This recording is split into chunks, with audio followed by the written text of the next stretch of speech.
अस्सलाम वालेकुम। तो कैसे हैं आप सबका वेलकम है मारिया के किचन में। आज मैं लाई हूँ आप लोगों के लिए सेब का मुरब्बा, थोड़ा अलग स्टाइल से, थोड़ा खट्टा सा, थोड़ा मीठा सा, थोड़ा चटपटा और स्पाइसी सा।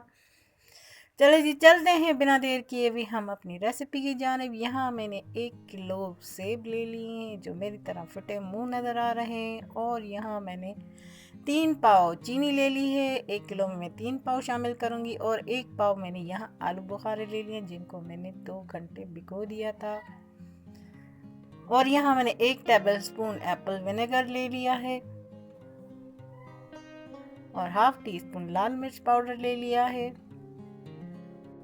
1 टेबल स्पून यहाँ मैंने लेमन जूस ले लिया है, और ये 1 टेबल स्पून मैंने यहाँ चिली फ्लेक्स ले लिया है, और 1 टीस्पून मैंने यहाँ ज़ीरा ले लिया है, और 5 अदद इलायची के दाने थे, उनका मुंह खोल दिया है इस तरीके से।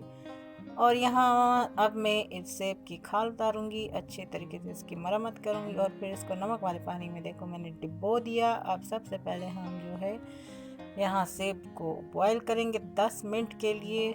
मैंने पानी जो है गर्म होने के लिए रख दिया था, टाइम वेस्ट ना हो इसीलिए। और हम सबसे पहले जो है बॉईल करेंगे यहाँ पे सेब बॉईल करेंगे जो मेरी तरह बहुत ही फटे मुंह नज़र आ रहे हैं। इसको हम 10 मिनट के लिए बॉईल करेंगे मीडियम टू लो फ्लेम पर, और फिर हम आगे क्या करेंगे मैं आपको बताती हूँ। 10 मिनट गुजर चुके, मैं सेब चेक कर चुकी हूँ। इस तरीके से देखेंगे सेब हमारे जो है गल चुके हैं। अब इसको निकाल कर साइड पे कर देंगे, और यही पानी मैं यूज़ कर रही हूँ यहाँ आलू बुखारे की चटनी बनाने के लिए।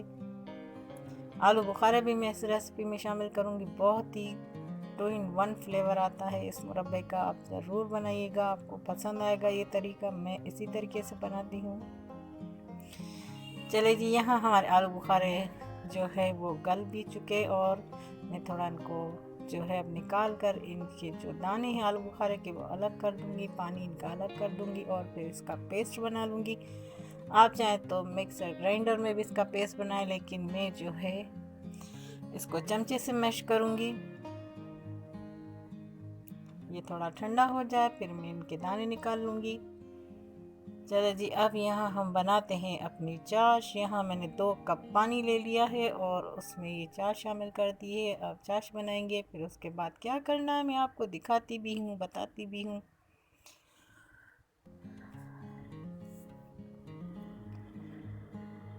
मीडियम टू लो फ्लेम पर मैंने रखा हुआ है, और मैं आपको दिखा देती हूँ कि यहाँ मैंने पानी जो है वो निकाल दिया है आलू बुखारे का अलग, और चमचे से इस तरीके से मैंने जो है आलू बुखारे को मैश कर लिया है। इसको मैं चाश में शामिल करूँगी।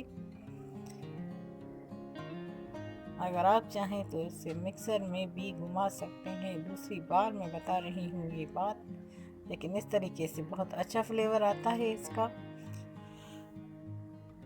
चाश हमारी तकरीबन रेडी होने ही वाली है। मैं इसे चेक करूँगी। 2 तार वाली चाश हम बनाएंगे।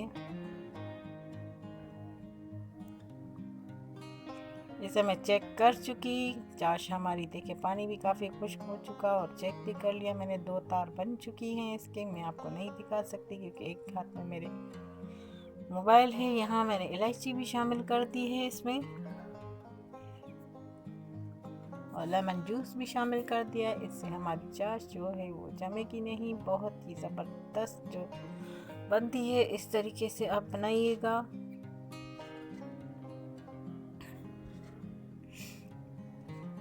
काफ़ी लोग इसमें टाटरी भी शामिल करते हैं, लेकिन मैं वो नहीं कर रही। काफ़ी लोग टाटरी नहीं खाते हैं, सेहत के लिए ख़राब समझते हैं, लेकिन उससे आपका मुरब्बा काफ़ी टाइम चलता है। मैं नहीं कर रही इसमें शामिल। यहाँ मैंने जो है जो चटनी बनाई थी अब वो शामिल करूँगी। आलू बुखारे की पानी मैंने शामिल कर दिया है, और अब एप्पल विनेगर भी शामिल कर दिया है मैंने। बहुत ही आसान तरीका सा है ये मुरब्बा बनाने का। यहाँ मैंने ज़ीरा भी शामिल कर दिया, लाल मिर्च भी शामिल कर दी, और चिली फ्लेक्स भी शामिल करूँगी। सब कुछ मैं इसमें शामिल कर दूँगी।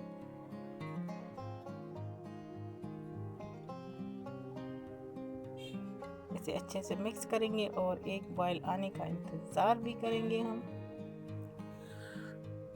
इस मुरब्बे का कलर थोड़ा सा डार्क हो जाता है, वो इसलिए कि हमने इसमें आलू बुखारे शामिल किए हैं इस वजह से, वरना सेब का मुरब्बा बहुत लाइट कलर का होता है। यहाँ इसमें उबाल आ चुका है और अब मैं इसमें जो पेस्ट बनाया था वो शामिल कर रही हूँ। अब तकरीबन हमारी रेसिपी जो है झटपट से रेडी होने ही वाली है।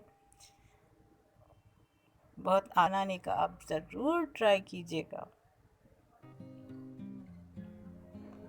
मुझे इस तरीके से आलू बुखारे का पेस्ट शामिल करना था, थोड़ा साबित रहे इसमें आलू बुखारा। अगर आप मिक्सर में इसको गड़ करेंगे तो बिल्कुल पेस्ट हो जाएगा और इसमें शामिल हो जाएगा, गायब हो जाएगा, गुम हो जाएगा वो।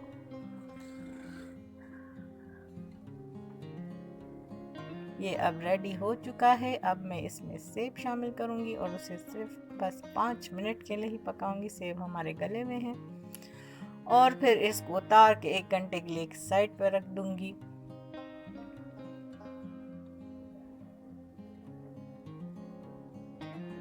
बस इसको मैं 5 मिनट ही पकाऊंगी, ज़्यादा देर नहीं पकाऊंगी। और मैं इसका फ्लेम थोड़ा फुल कर दूंगी। हाई फ्लेम पर मैं इसे पका रही हूँ 5 मिनट। और जैसे ही आप इस मुरब्बे को रखेंगे ये गाढ़ा हो जाएगा। बहुत ही मज़ेदार सा खट्टा मीठा चटपटा सा ये मुरब्बा रेडी हुआ है, आप ज़रूर बनाइएगा। ये देखिए ये ठंडा हो चुका और हमने जो चटनी इसमें शामिल की थी आलू बुखारे की, बहुत ही यकीन करें ज़बरदस्त सा जायका आ रहा है इसमें। मैंने थोड़ा सा लुकी छुपी चख भी लिया था। अगर आपको मेरी ये रेसिपी अच्छी लगी है तो आप ज़रूर ट्राई कीजिएगा। अब मैं लेती हूँ इजाज़त। मुझे अपनी दुआओं में याद रखिएगा, अपने प्यारों का ढेर सारा ख्याल रखिएगा। मिलती हूँ मैं बहुत ही जल्द अपनी अगली रेसिपी में मारिया के किचन में। तब तक के लिए अल्लाह हाफिज़।